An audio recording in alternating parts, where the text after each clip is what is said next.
you know the story of Paul McCartney, he was 13 or 14 when his mother died from breast cancer. Her name was Mary. He loved her very, very much. And many years later, when he was a famous Beatle in 1968 and the Beatles were starting to fall apart, and he was very concerned, didn't know what to do, he went to bed with the prayer in his heart, "Mom, please give me an answer." And he said he woke up in the morning with the song coming through with the message from his mom of, "There will be an answer, let it be, let it be." That makes me cry, sorry. Because it's a perfect story of how even when we're about to go through a really hard time in our lives, because there are going to be very difficult moments here. We know that. That's part of the human life journey. And we ask for guidance and messages, but even when it's about to be troubled waters, Mother Mary comes to me speaking words of wisdom. Let it be, let it be. So the answer really came to him that it would work out, it would be okay, and that she was giving him love and confidence to walk through it. That right there is our divine guidance. It's a perfect example of how easy it is to tap into that guidance. We might not wake up and be able to write an award-winning song from the guidance that we got, but we will get our answer. And then our free will question is, are we going to listen to it? Or are we going to fight it, resist it, see if it's logical, process it through our left brain? Or are we going to open our heart and trust our soul's wisdom? Well, take it from me, an old hippie from the 60s, that your life flows in grace and love whenever you open your heart to trust the signs as they're coming to you. So I have a question for all of you. Many of you, I'd say all of you, probably have a big decision that you're struggling to make. And it could be something like, do I move to a different home or a different city, or do I stay where I am? What do I do with my loved one who's having health problems? What do I do with my own health problems? All of these questions that we're always having to process in our earth lives. Well, the answers come to us so beautifully and quickly and easily. So today, here's your little exercise right now. Close your eyes and put that question that's in your heart. Breathe into it and ask that silently. What is the answer to this question I'm struggling with? And breathe into that. And it could even be, is my departed beloved still with me? Do they still love me? Breathe into the question. Now, I promise you that by the end of today's talk, you'll have a little more clarity, and all day you'll be getting signs. And I'm going to talk about what those signs are, so that by tonight, before you go to bed, or when you wake up in the morning, you will get your answer. And it'll be a beautiful, loving, empowering answer. Because that is how this God force universe communicates with us. If the answer comes in fear, it's not coming from the highest realms of God. Even if we're about to walk through a difficult time, it will come to us in love, in grace, in empowerment. So, how does God and this universe speak to us? Through these tiny little things. It's not going to be some big lightning bolt, although that can happen, or the parting of the Red Sea. It's going to be you pull into traffic and there's a driver's license plate in front of you that has a date or has a name or has double repeated numbers that mean something to you. Anybody have those experiences? Yeah. There's a lot of people here that I love who are masters in signs and divine guidance. They trust it. But that's also because they've been brokenhearted by grief and loss and tragedy. When those things happen to us, they are our great spiritual awakenings. And we don't get through this life without experiencing those moments. And yet, as soon as we walk through them, the signs are crazy. They just start coming to us constantly. And our choice then becomes, will I listen? Will I trust it? Will I believe it? Your answer is yes. You will and you are. So in the Bible, Matthew 11, it says, let those who have ears to hear, hear. I love that because we all have ears to hear. It's almost, I always hear that quote as if it's Matthew going, duh, you have ears to hear. The guidance is coming to you all the time. Just listen. Charles Fillmore, the co-founder of Unity, taught that divine wisdom is continually available to us through the indwelling presence of Spirit. I love that, and I love that teaching of unity, that God and the force of love lives within each of us. So you are never separate from the loving God source. You are never separate from that flow of unconditional love and guidance. You know, one time, a while ago, I was channeling in some messages. I love to do automatic writing. And I asked the angels, you know, what should I do about a certain problem or issue? And the angels wrote through me and said, Sue, do you really believe that in this all-loving God force universe that we would leave you alone to navigate by yourself? And that brought tears to my eyes, because how silly of us humans to think we're here all alone and that we're having to make these choices and decisions and take these steps from our human self. Because our human selves are pretty pitiful. We don't see the whole picture with our left brain logic mind. Only our higher soul's wisdom understands that bigger picture.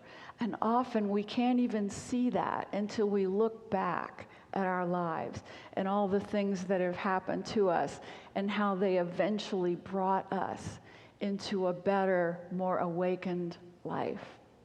So Carl Jung called synchronicities meaningful coincidences.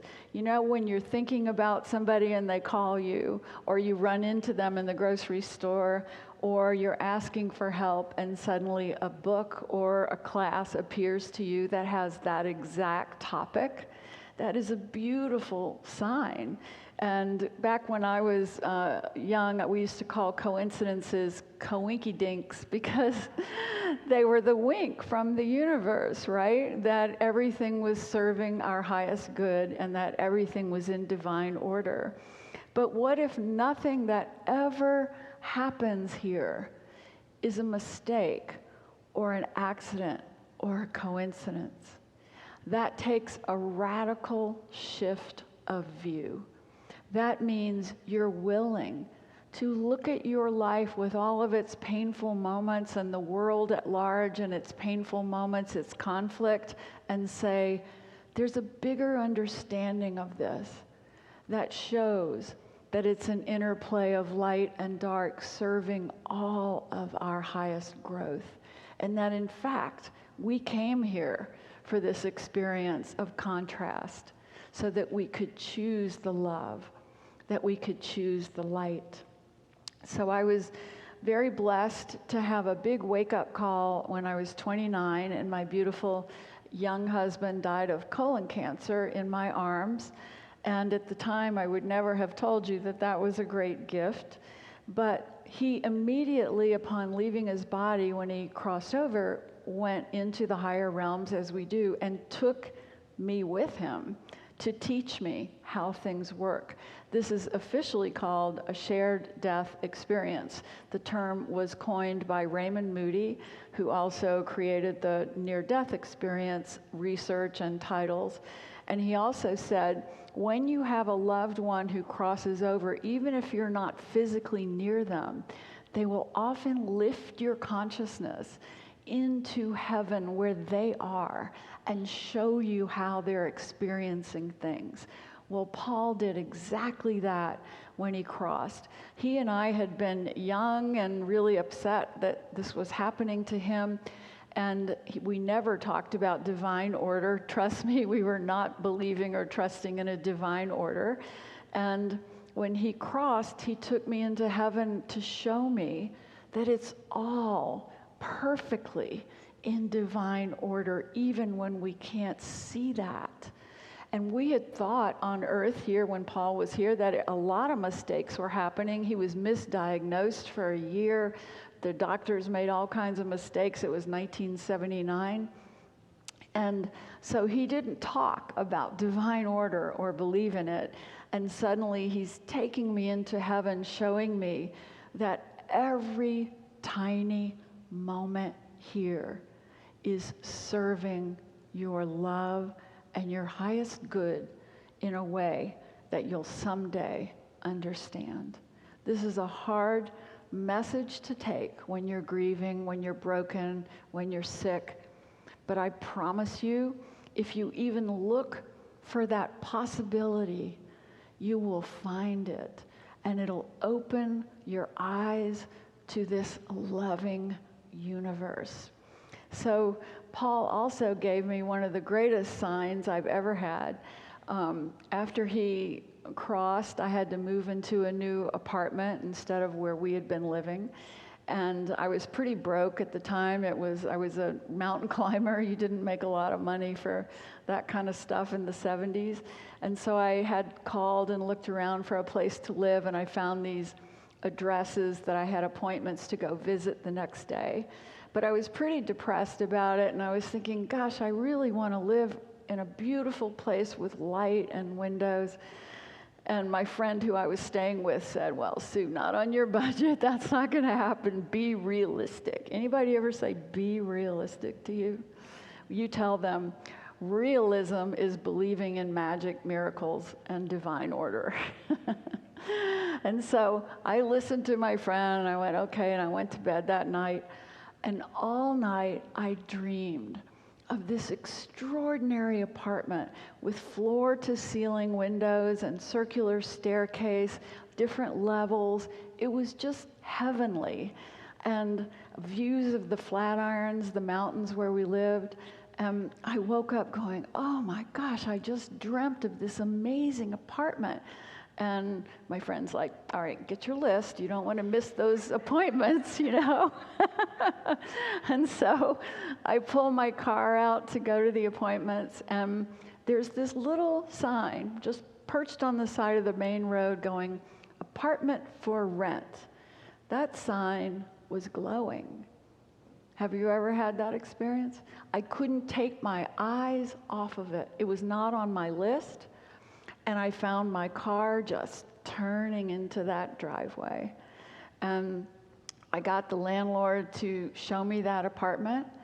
It was exactly the apartment I had dreamed of.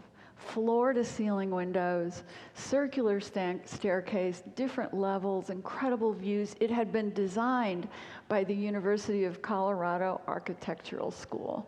Now, they forgot about things like storage and closets, but in my life at the time, I didn't care about those things. And the kitchen was like smaller than you would have on a small boat, we could say. But who needs a big kitchen, right? And I was so happy, and I got that apartment, lived in it for many years, and I know that that was Paul and the angels and this beautiful divine universe saying, if you choose to follow your nudges, to follow your intuition, your life goes into a state of grace and flow. And that apartment was my constant reminder of that.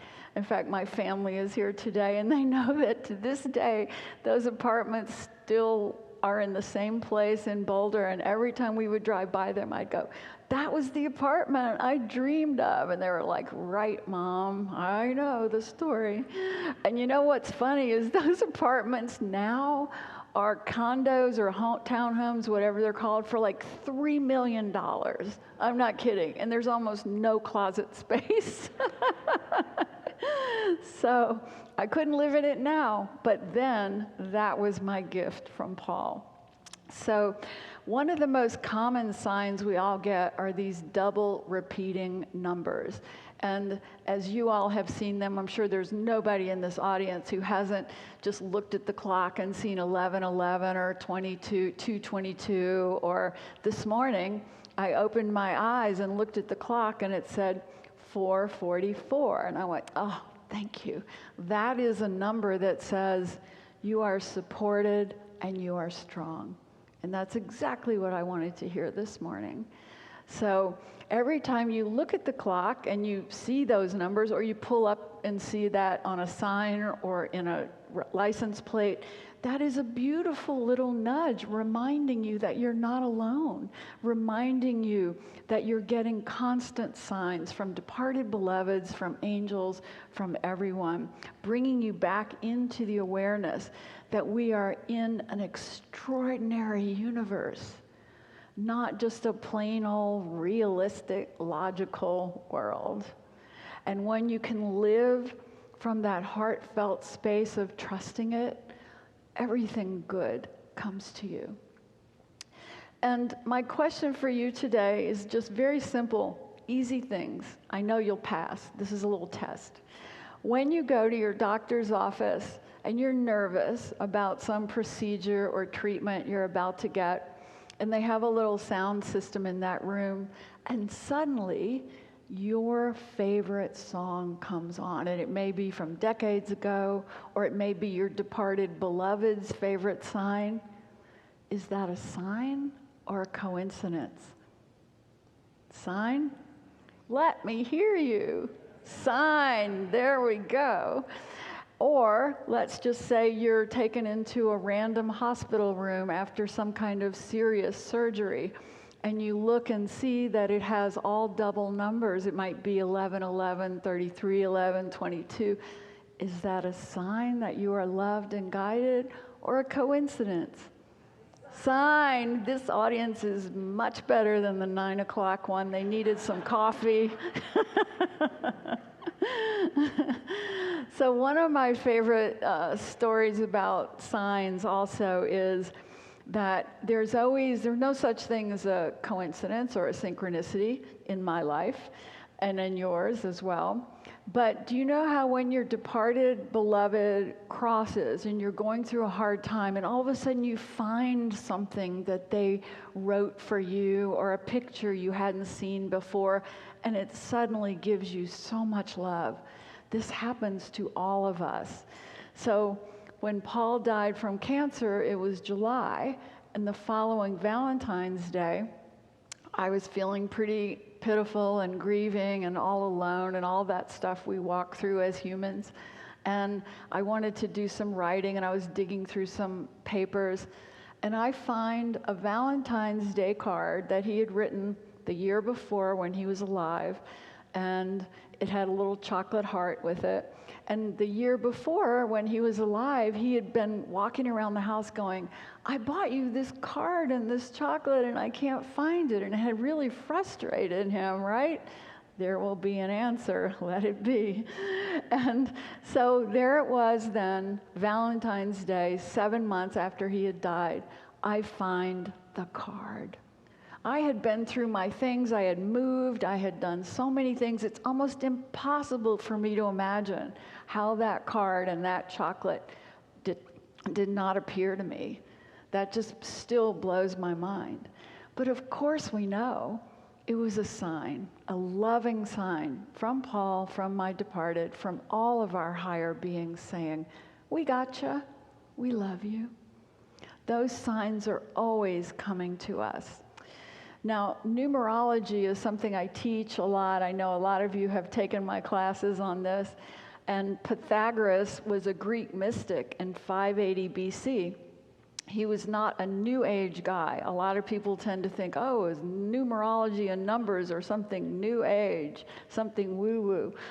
Excuse me. I got to get my water.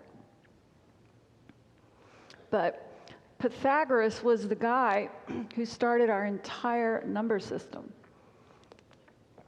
Guess what? He was not realistic. He was a mystic. He started a school of enlightenment. He taught that numbers have more to them than just quantity, that they have a spiritual essence to them. So when we look at the structure of the world we live in, everything comes down to a mathematical equation.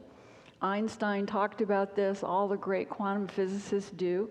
The number patterns are in the structures of your physical body, the number of cells you have, your chromosomes, and the movement of the stars are mathematical. The geometry of plants, flowers, and shells. It is the most divinely ordered universe when you step back and see it that way. So trust that that is here for you. Not just for the flowers, not just for the stars, not just for the geometry of our earth world, but for your life and your soul's purpose.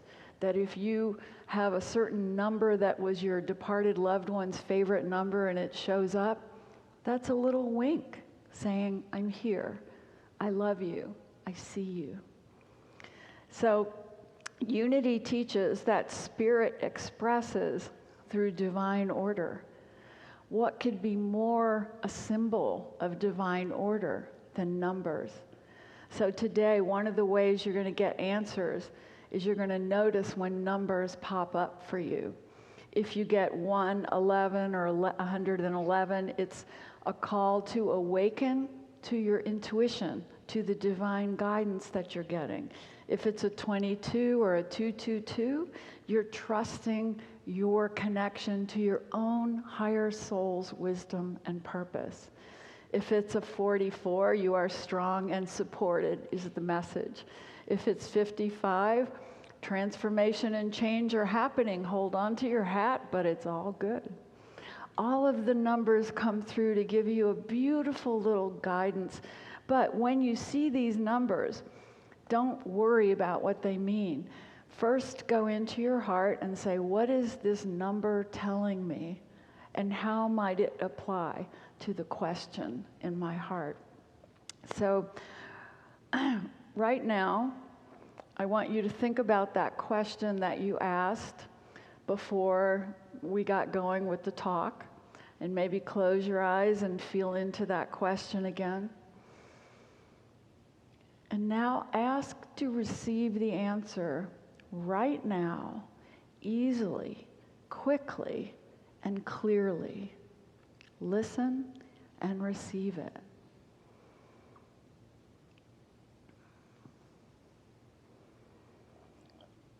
Did you get an answer? You have to trust the way it comes to you, quickly, without struggle. You don't have to apply your logic to it. I want you to remember that you are not here by accident, that this is a loving, divine order universe, that you made so many soul agreements with all of your important people in your life before you even came here, that you would bump into each other, wake each other up, love each other, and break each other's heart, all for the beautiful journey of awakening. So today, when you go through your life, be open. Ask to see those signs and get those answers, and then play with them, laugh about them, bring your playfulness to them, trust them.